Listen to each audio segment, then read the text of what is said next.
l'annulation, le report de cette élection n'est pas surprenante parce que on a bien remarqué que la campagne électorale n'a pas eu lieu comme prévu et aussi le plus important, c'est la publication de candidats retenus par la commission électorale non plus n'a pas eu lieu suite à plusieurs difficultés, ce qui a finalement anticipé en quelque sorte cette demande ou exigence de reporter la date du scrutin. Est-ce qu'il y a d'autres raisons qui expliquent cette annulation? On parle notamment de la candidature controversée de Saïf al-Islam Kadhafi, condamné à mort en 2015 et toujours recherché par la CPI. Oui, la question du recours, elle couvre bien sûr la candidature de M. Saïf al-Islam Kadhafi, qui fait l'objet bien sûr d'un mandat d'arrêt, mais aussi de d'autres difficultés judiciaires à Tripoli. Et bien sûr, le deuxième point important, c'est l'indépendance de la justice, parce que comme vous le savez, les recours doivent être déposés devant des tribunaux. Il y avait un manque de légitimité ou non, une non-confiance dans ces tribunaux. La candidature de Saïf al-Islam a posé un défi énorme pour la commission électorale et pour le Parlement qui reste tout de même le parapluie juridique de cette commission, le Parlement de Tobrouk. La deuxième candidature aussi qui fait débat, c'est celle de Maréchal Haftar, qui est largement contestée dans le camp de l'Ouest. Et la troisième candidature, c'est le chef du gouvernement en exercice. Il veut absolument être candidat, mais malheureusement, il ne remplissait pas les conditions émises par le Parlement de l'Est. Ces trois candidatures, à mon avis, ont posé des grandes difficultés et un défi pour l'opération politique en Libye.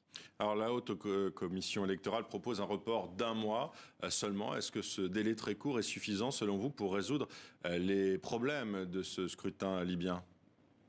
Oui, vous avez remarqué que le communiqué de cette haute commission électorale est très courtois et amical. Elle n'a pas voulu aller jusqu'au bout et faire porter la responsabilité finalement au Parlement de Tobrouk, qui est responsable de plusieurs articles, d'abord de la loi électorale. Et c'est justement à cause de cette loi électorale qui a été mal, à mon avis, mal ficelée, mal négociée aussi, sans l'accord de Conseil d'État, l'autre chambre qui est à Tripoli. La commission électorale n'a pas voulu prendre la responsabilité de l'annulation ou du report. Elle propose, c'est bien sûr à ce Parlement, le même Parlement malheureusement nomme une autre commission pour étudier l'après 24 décembre et finalement c'est une autre impasse puisque cette même commission qui est chargée de réfléchir sur la faisabilité d'organiser des élections un mois après est déjà contestée par l'autre camp et finalement je pense qu'on a besoin aujourd'hui d'une intervention ou le retour en quelque sorte des Nations Unies qui ont veillé à ce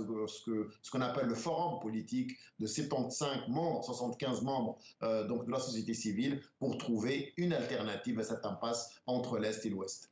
Assez rapidement, Hasni Abidi, est-ce que des élections sont vraiment possibles dans le chaos libyen? Est-ce qu'il ne faut pas d'abord régler la crise sécuritaire?